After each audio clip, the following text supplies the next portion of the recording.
Assalamualaikum warahmatullahi wabarakatuh. Sebelum ibu mulai, tolong kalian siapkan hasil latihan minggu kemarin karena berkaitan dengan materi yang akan ibu sampaikan pada saat ini, yaitu tentang masyarakat Indonesia pada masa praaksara Hindu, Buddha, dan Islam. Slide selanjutnya, kompetensi dasar, yaitu pemahaman minimal yang harus kalian capai saat mempelajari materi ini. Memahami kronologi perubahan dan kesinambungan dalam kehidupan bangsa Indonesia pada aspek politik, sosial, budaya, geografis, dan pendidikan sejak masa praaksara sampai masa Hindu, Buddha, dan Islam. Yang akan ibu terangkan saat ini yaitu tentang masa praaksara. Kehidupan manusia pada masa praaksara.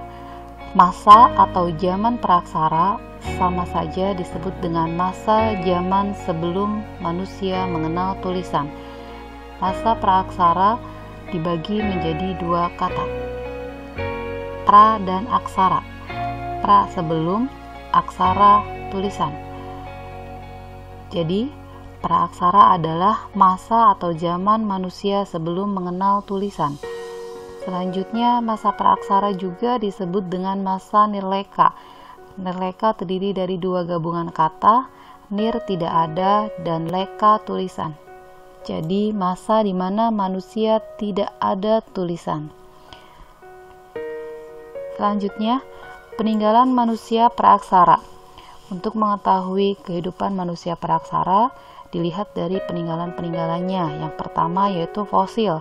Fosil adalah sisa tulang belulang makhluk hidup yang jutaan tahun lalu dan sudah berubah menjadi batu. Ini contoh fosilnya ibu ambil fosil manusia purba. Nanti masih banyak lagi fosil seperti binatang dan lain sebagainya. Selanjutnya yang kedua, artefak. Artefak ini adalah alat-alat kehidupan yang manusia purba pakai seperti senjata, alat pertanian, dan alat rumah tangga. Ini contoh artefak. Poin B, periodisasi masa praaksara. Periodisasi masa praaksara ini dibagi menjadi dua. Ada periodisasi secara geologis dan periodisasi secara arkeologis. Periodisasi secara geologis ini, periodisasi dilihat dari perkembangan bumi. Periodisasi secara geologis ini dibagi menjadi 4 periode. Yang pertama adalah zaman arkaikum, disebut juga dengan zaman tertua.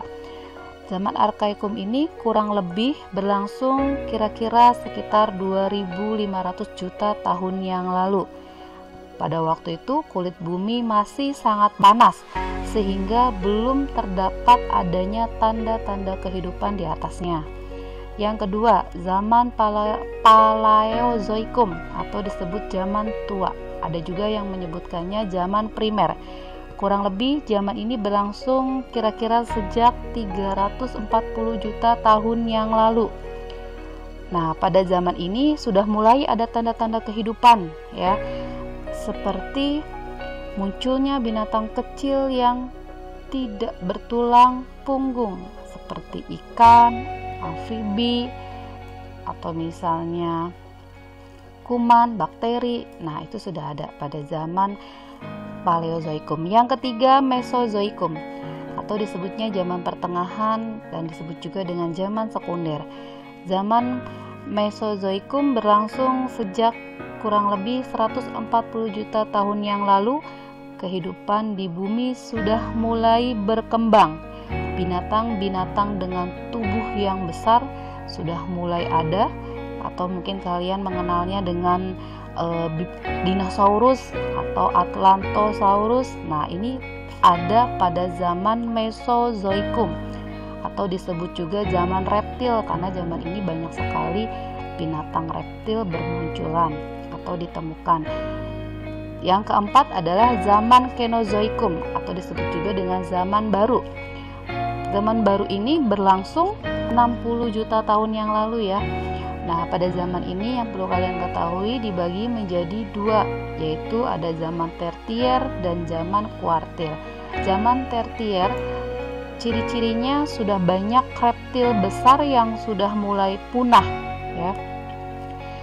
Dan umumnya bumi dikuasai oleh hewan-hewan besar yang menyusui. Contohnya adalah seperti jenis gajah purba atau disebut juga dengan mamutus. Nah, mamutus ini pernah hidup di Amerika Utara dan juga Eropa Utara.